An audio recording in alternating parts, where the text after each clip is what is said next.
So this video, I'm going to teach you how to thread a serger. It's pretty similar for all sergers, but this is specifically a Juki 6814.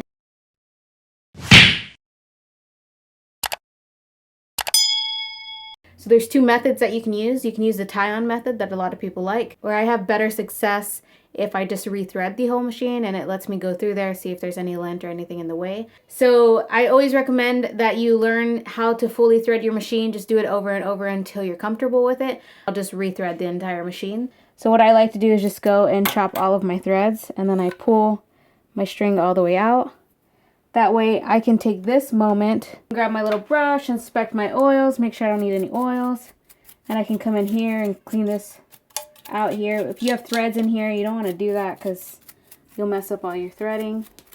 And I just go in here and I like to clean it out. So I prefer this method, just coming in here and taking out all the threads. That way I can go through and put brand new threads in a clean machine and I don't have to sweep around any. Just a dip in the needle. Yeah, that's what the scarf is called. So you're making sure that faces back. So I'm going to stick these back in where they belong. And they're nice and snug. I'm going to make sure they're really high up there. And all the way in. They should be different lengths once they're stuck in there. So I'll tighten my first one. See, my second one still moves. And I'll make sure that one's really in there. And then I'll tighten that one. And you want to make sure your screws are pretty tight in there. You don't want these things to fall off because this machine moves fast. So I just kind of double check them, make sure they're in there tight. Alright, so I have the right needles I need for my project. Pull your threads out of your machine. Always pull from the exit of the machine out. You don't want to pull this way because you'll pull dust and debris inside. And you do not want that. So the way that I always thread is the upper looper, lower looper, and then the right needle, left needle. So I'll start with this one. Let me pull this one out so it doesn't get confusing. So I will start with my upper. I always snip my threads at a diagonal angle so you get a little kind of point on them. And I'm going to go through this one from the back forward. So our first hole, and then you're going to come down and you're going to go from the top down, and then you're going to go from the back to the front, and it's going to loop around like that. It looks kind of interesting, so it's lined in the back here. And then I'm going to come to this one. I'm going to go through my right hole first, and then I'm going to loop around and come through the left hole. Tweezers that come with your machine, or if you lose those and you need angle tweezers, they're just angle tweezers is all. So open this, because angle tweezers make life so much easier. So I just get a little point on it, and I'm just going to send it through this hole right here. And I'll pull that around. Sometimes it loops around stuff. Just make sure you have a clear path. And then you're going to go between the tension discs. So there's two metal discs here. So see these two discs like this. This is where I'm going between. Okay. So you want to make sure you just kind of floss it in there like that. Make sure it's sitting in there nicely. And then grab another tip. And you're just going to send that bad boy through. That one's in well. And then there's another hole here that you're going to send it through. Is that easy to see? Mm-hmm. So you're going to have to feed it in there a little bit because it's pretty long to get through. And then I pull my string through again. This one's pretty cool because it's color-coded too, but if yours is, they're usually color-coded or have some type of symbols. So I'm following the yellow path here. So I'm going to come through this one right here. So this is the first hole. Just following it. There's a nice little diagram here. The yellow is really hard to see, and two of them are yellow, so you might be confused by that if it's... See that I have little dots. So I'm following these little dots. And there's a yellow, a yellow, a yellow, and a yellow that I'm following. And you can see you have the green ones here, and then a green one here, Oh, see, you have a green one, so you don't want to go through the wrong hole. That's a green. That's a green. You want to go to this yellow one here. Okay, so now I'm going to come to my first one, and it's going to make kind of a V. So I'm going to hit this one, then hit this one, then hit this one. So this one actually takes a green and a yellow, so you want to make sure you're going through the right hole. So the first hole I'm going to get is this one, and then I'm going to grab my thread, and I'm going to feed it through this one. Again, grab my thread. Am I in the way, or that's good? No, that's good. I mean, we can see it. And then I'm going to go through this one. You can see it, but you're not in the way. Yeah, this is pretty hard to film. Did you moisten it or make it wet at all? The string? No. Wow. I just cut it at an angle. Like yeah. No, that it stays there. It doesn't fall out. Oh, yeah. So now that I'm there, so now we have from this point, we came through this hole. Okay. And then down to this one, then up here, and then this back hole here, it's labeled yellow. And now we're going to come up because this is our upper looper. This hole here, this is why your angle tweezers are so helpful. So you just feed it through, and like Maureen stated, it does just stay there, so you don't have to worry about it falling out. Yeah, it's pretty cool. And I want to make sure I'm not looped around anything. It's coming straight to this hole. So now, with our upper looper, you can see it. This is our upper looper, and then this is our lower looper. Okay. So there's actually a hole right here, where the tip of my tweezer is, that I'm going to send the thread through. So this is why people think that it's really difficult to thread these, but it's just finding the holes. So there's actually a hole that, I don't know if you can record that. See how that's... I can't because I can't get in there. There's a hole there, okay. Yeah. Let's see if that helps. So there's a hole right here. It's blinding me, but hopefully it's helping you see. So see how it's going through that hole right there? Mm-hmm. Oh, and then it comes out the bottom? Yeah, it comes out the front. Front or side or whatever, yeah. Front. See? So then we're just going to go forward. Make sure we're not looped around here, but I'll fix it in a second because I don't want to pull it out. Oh, it's going to come out this side? Oh, yeah, we're seeing it. You just slowly feed it in there till you have enough to pull. Yeah, you got enough to pull. So now I'm just going to grab it here. See how you get little lint and stuff? That's why you always want to rethread your machine, because if you just pull your threads through, it's can get build up pretty quickly. And then I'm just going to go through here. And oh, pop back. Still stayed though. Yeah, I'm looped around here. See, so this is what you want to make sure. You want to make sure you're not looped around anything. Okay. Because that'll mess up the way that your machine stitches. And then just pull it through. If it's giving you a hard time, loosen your tension disc to pull enough. I like to pull a long chain just so show them how you loosen the tension again. Right here, you're just pulling the tension disc here. Okay. So then that's our upper looper. All right, so same thing with this one. I just cut my threads at an angle, so it gives me a little bit of a point. And now we're going to do the lower looper. So we're going to come through our first channel. We're going to go through. Once we go through this channel, then we're going to come through and we're going to go to the top.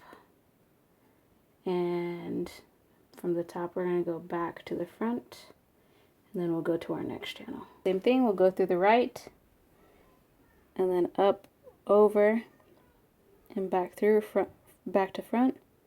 Make sure it's looped over like this. And then with our angled tweezers, same thing, we're going to come through here. And then you can pull your tension disc, or you can just slide it in, and then just kind of floss it, and it'll slide right in. You always want to floss your threads into your tension discs. That's what that term is, when you pull it back and forth. And then we're going to come straight through this little hole here too. I can't see the squat. Through that hole there, okay. Mm-hmm. And we'll pull that through, and then we're going to feed it through our channel here. And it comes down through the bottom here. Okay. And I'm going to give myself some slack. So now we're following the green little holes. So our first green one's here. So we're going to go from here into this hole. And then our second one is green here. We're going to come to this one. Give myself a little bit of slack. And then this is the one that has two holes. So you're going to go into your closest hole to you. Yeah, the most frontest one. So we have a hole here. right here that we're going to feed through. You'll see it go through. So I'm going to feed that through, and I'm going to give myself a lot of slack because then we're going to move our machine manually. So then I'm going to move my hand wheel, and I'm going to pull it all the way so it brings my lower looper out through the back side here. So see, now we're going to be on this side over here. So our thread, if I can see, I'm going to have to stick my head in here really quick. Okay, I see it now. So then with your tweezers, you're just going to come in here and grab. I'm doing this blind, so give me a second. I think it's right there. There we go. So then we're going to pull this through. Now that we have our thread, if it's catching a little, then you just loosen your tension disc to give yourself slack. So now that we came through the back, we're going to go back to front. Our children are having a blast in the background. That's okay. And this is hard to do when your whole face can't be in it, but alright. I'm trying to stay out of your way with the camera, but that's okay. I'm also trying to get it's better to get it than to where I can see it. So I'm gonna grab it and see. I see that I'm looped around here. You just want to make sure you're not looped around anything, and then you're gonna pull it like this. So now that we're here, we're going to do the same thing, and we're gonna move our hand wheel this way again. Because now this piece here, you'll take your tweezers, just hold it out to the side. That's the easiest because you can get some slack on it. So just slip your tweezer between it and hold some slack here so you can pull it out. That's the easiest way that I've found. So then it's here. And then again, if you have a really long slack, just make sure it doesn't get looped around anything. And we're going to slide it through here.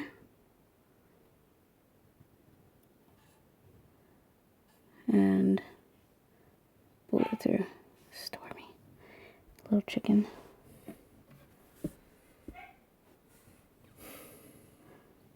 And I just like to slide it back through here so it's out of my way and doesn't get looped on anything. And then that's going to be it for our bottom. So what I like to do is just pull this back. Not the other one yet, but pull that there. Okay, so that's our bottom piece. So I can actually shut this now. We're going to repeat the steps here for our right needle. So you can make this turn so you can look through it. I have pretty good luck just kind of feeding it through. We're going to come down through here. See? And then we're going to come from the back to the front.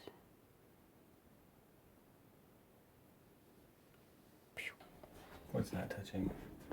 Okay, and then same thing, we're coming through our right hole, then back over the top. The other one doesn't do that. And then we're making like this little loop around. Same thing, back with our tweezers. We're going to come through this hole here. See, I'm having trouble with this one because I didn't snip this one. You always want to snip it. It just makes it easier. Snip it at an angle. And then same thing, I'm going to feed it through my tension disc. So I like to put my fingers in there, or you can just hold it around from here and kind of hold tension on it. And then just floss it in. Always do that. And then grab another tail. We're coming in through here. And pulling that. So now, once we come from this channel, we're going to lay it on here, and it's going to come through these holes. So the way that I like to do that, because it's just easier, is I like to bring these down so that they're equal together.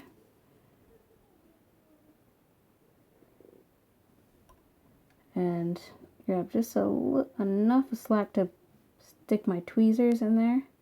And there's two holes on either side. So I'm going to do the bottom one because this is my right needle. And it lays on top, and then it comes out the second hole. So you might have to try it a couple times. Between the red and the yellow hole or mark? There's two holes. There's a top hole and a bottom hole. And it's also going through this channel here. So if you come from the other angle, you can probably see it better. Because it's the exact same on the other side. So I'm just feeding through these holes. And they're color-coded as well. So They're not color coded on this side, but I went through the bottom hole, through this middle channel, through this outer hole here that's color coded. And then I'll pull it taut here. And what I like to do, I will... What color is that one going through? Through yellow. Following yellow again. So the easiest way to do this step, you can move on and go ahead and thread your needle. But what I like to do is stop here and then go thread my left needle and thread both of them through here and then raise my needles all together. So that's the route that I'm going to take because it's the easiest way to be able to thread everything without having to keep turning the handle. So again, I'm going to snip at an angle. I'm going to come through here, through my first one that has the plastic covering. And just grab that. And don't forget this channel. So come down, same thing as the others. Go through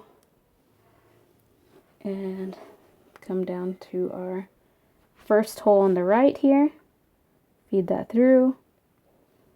And then our second channel on the left, feed that through. And same thing, our small channel right above our tension discs. And you can just slide this in. I just like to lay it in there and then floss till my thread goes in. And then through this channel here. This one's a little tricky because it's right next to your oil, but you just kind of use your tweezers. They're your best friend. So the reason I like to leave it here is so I don't have to come back and realign this. So I just stop my right needle so I can thread my left needle as well at this point. And this one was a little easier to see. You can just feed it through all three of those so it's not a hassle to get them through. And then I just make sure my thread doesn't get caught on anything. And then I'm going to go through my left needle red guide here. And pull that through. So see now that I have both of these threads in. Now I'll turn my hand wheel towards me. So I can raise to see my needles. And then your thread actually goes in this little guide here.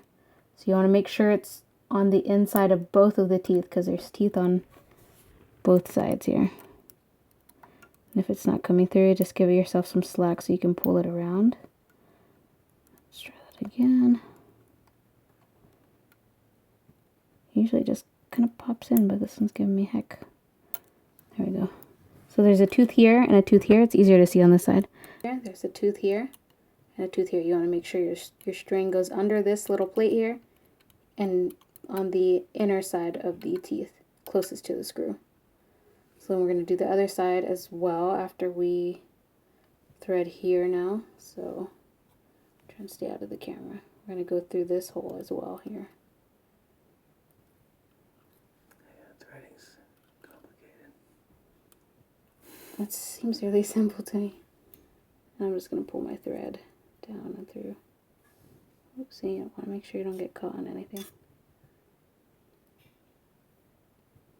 it's out of the way. So if you hold you hold the thread with your tweezers like this, and then your finger on the bottom, you can get through that teeth really easy, or you can just finagle with it like I did the other one. Okay, and same thing, I'm going to thread, I'm going to put my needle thread through here. And I'm going to pull this one to the side because I'm going to thread my inner needle first. So then now we thread our needles. So I just make sure I have a nice straight angle here, and I just thread it right through the needle. And then I pull it towards the back. And make sure nothing's looped around. That's the hardest part with these, is just making sure nothing loops around, that nothing's caught, everything's in its thread guide. So same thing, I'm going to grab, so you have a little fuzz. You can clean that off. And just go straight through. If it's giving you a little hard time, choke it up a little so you can get a little bit more stability on the thread. trying to do this left-handed. Normally I don't do that, but. And then you grab it, and boom. So now that it's in, we pull our lever again, slide our foot back underneath, let it grab, and then we will slide this back over my light. And then we will turn our machine on with our switch. Nothing happens, but it's on. So the way that I like to do it is I lift my presser foot, I put my fabric right underneath, and I'm going to hand turn it a couple times to start my thread chain. So that starts to loop. And then I will trim these. They're not so long. And then you can just gently hold your threads. You don't have to pull on them, but then you can just send your material through. And once it's caught, just keep sending it through. It's going to take away that thread for you. And now we have a nice chain. And then we check our tension. Tension looks great, beautiful as always, as I expect from this machine. This is a stretchy fabric, so my tensions are really good on this one. And that's it. That's how you thread your Juki 6814. Make sure to put this down. This just guards from needles breaking or anything like that. So make sure that's down.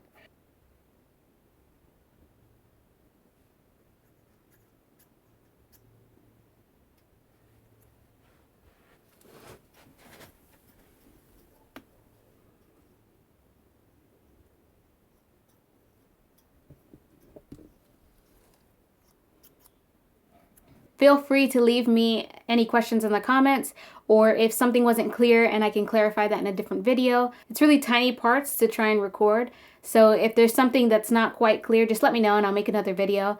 I plan to do my other machines as well, threading those, and some home machines too, because I know not everybody has an industrial machine, but for a serger, this is the general idea. The home machines just kind of have a few extra levers that make it a little bit easier. So I have a home machine that I will use as well to show you how to thread that. But right now I wanted to do a video on this so that there is a video for you if you have a Juki 6814 and you want to thread that serger. Thanks for watching.